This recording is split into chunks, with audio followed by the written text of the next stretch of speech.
Something big is erupting inside British politics right now, and if you've seen that headline or thumbnail and wondered whether it's just another political drama, stay right here, because this time, the backlash is coming from a man who actually knows what paying staff and keeping the lights on feels like. After months of polished promises and photo ops, Keir Starmer's carefully built image as the businessman's friend has just been shredded, publicly, by none other than Thomas Skinner, the plain-speaking entrepreneur most people recognize from The Apprentice, and more importantly, from Real Graft. What he's just said has sent shockwaves through both sides of the political aisle, because it's not the usual soundbite war. It's one working man saying what millions have quietly felt for months, but didn't have a microphone to say out loud. It started with a single online post from Starmer patting himself on the back for cutting red tape and investing in what he called Britain's future. But instead of polite applause, the internet exploded. Skinner fired back in a blunt tone that cut through the spin, "Stop talking like we're thick." In seconds, that phrase became a rallying cry. Because behind the sarcasm sat a deeper truth. People who've scraped and sacrificed to build small businesses feel like they're being buried alive under new rules made by people who've never swept a shop floor. And Skinner is living proof of that frustration. He built his mattress company from absolute zero, weathered lockdowns, dealt with tax changes, absorbed brutal energy costs, and kept staff paid while others closed. When someone like that speaks, the public listens differently. This wasn't punditry. It was a citizen's verdict on a government that claims to stand for working people yet seems to be drowning them in paperwork. The backlash didn't stop there. Within hours, business owners across the country were echoing Skinner's words, not because they wanted a fight with Westminster, but because his line about cutting red tape had hit a nerve. The so-called cutting feels more like tangling. Starmer promised fewer burdens, but most small firms now face more. Build a team, and you're confronted with tighter dismissal laws, fresh compliance hurdles, and new day one rights, so open-ended that even hiring a trainee can feel like walking through a legal minefield. It's left people asking who exactly these laws were written for, because they certainly don't seem written for those risking their savings to create jobs. Meanwhile, those classic brick-and-mortar shops that define British towns, cafes, repair stores, hairdressers, tradesmen, are still being crushed by business rates that never seem to budge. Wages rise, costs climb, and relief stays frozen. The VAT threshold, stuck in place, quietly drags more small firms into the tax net like a stealth grab disguised as progress. To the government, it looks like balance. To the shop floor, it feels like betrayal. As one online comment summed up, they are pouring water on a fire and bragging about rescuing the ocean. The symbolism stings, because it's real. Instead of cutting the tape strangling small firms, Westminster has simply changed the color of the ribbon. When Skinner said that line, "You've frozen the VAT threshold so more firms get dragged into the tax net," social media lit up. It was less about policy details and more about recognition. He'd said aloud what accountants and tradesmen whisper under their breath every April. The phrase stealth grab started trending, and even people with no political allegiance began quoting it. Because however you vote, no one likes being told the economy's booming while their invoices are delayed and margins vanish.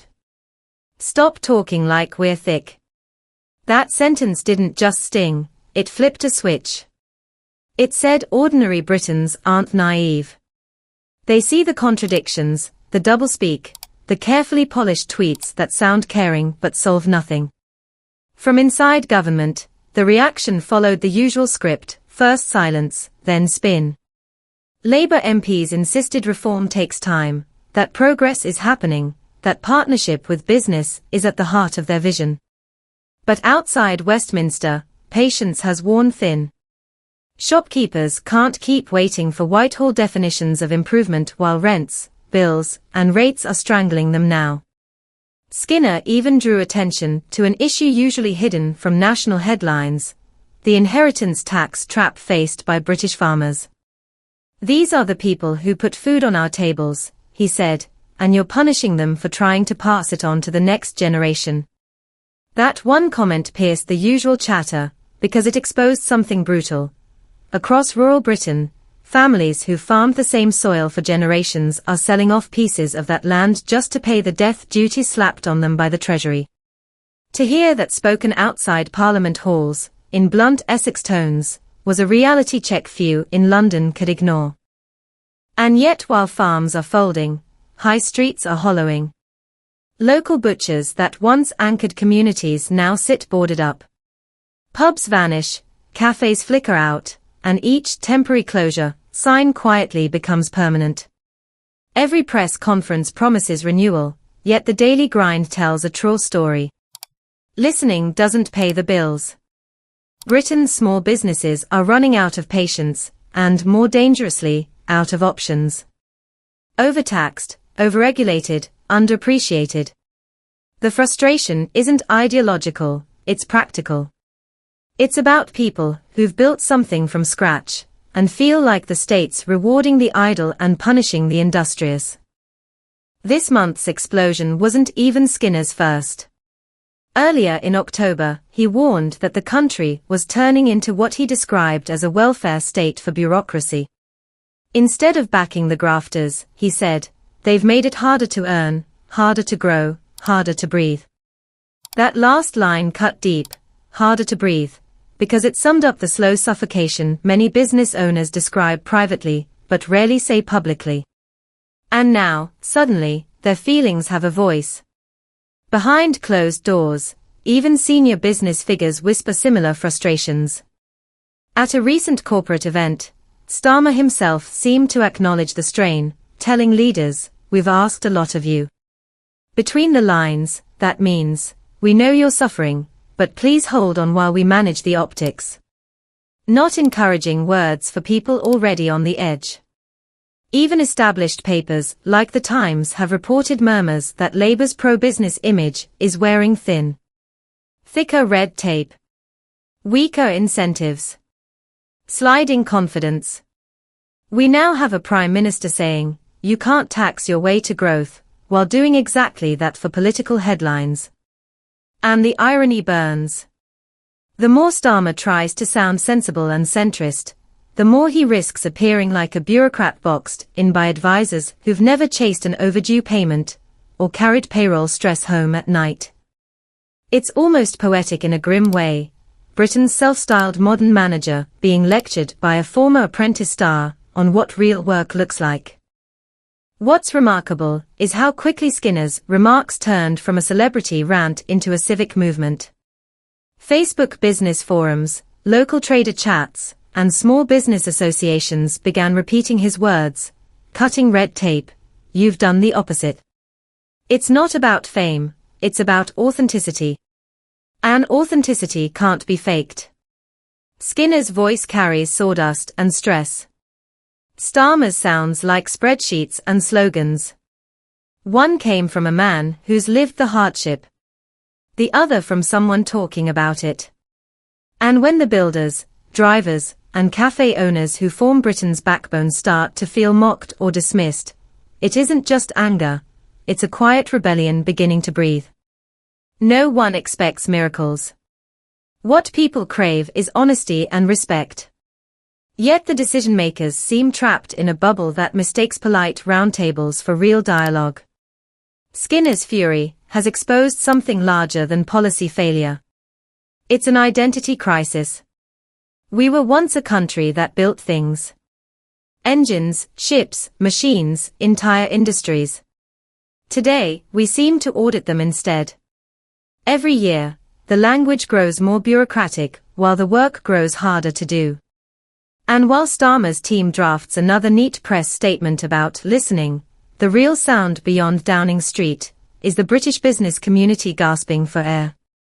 Skinner summed it up when he said, "Stop acting like you're doing us a favor."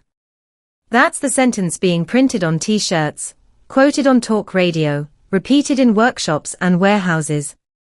Every closed cafe window, every boarded shop front, every to let sign has become a message written in silence. Small businesses are the backbone of Britain. They don't need handouts, they need breathing space. You should be helping them breathe, not strangling them, he said, and those words could hang above number 10's door as a warning. When he ended his video with his usual trademark, "Bosh," it didn't sound like a catchphrase anymore.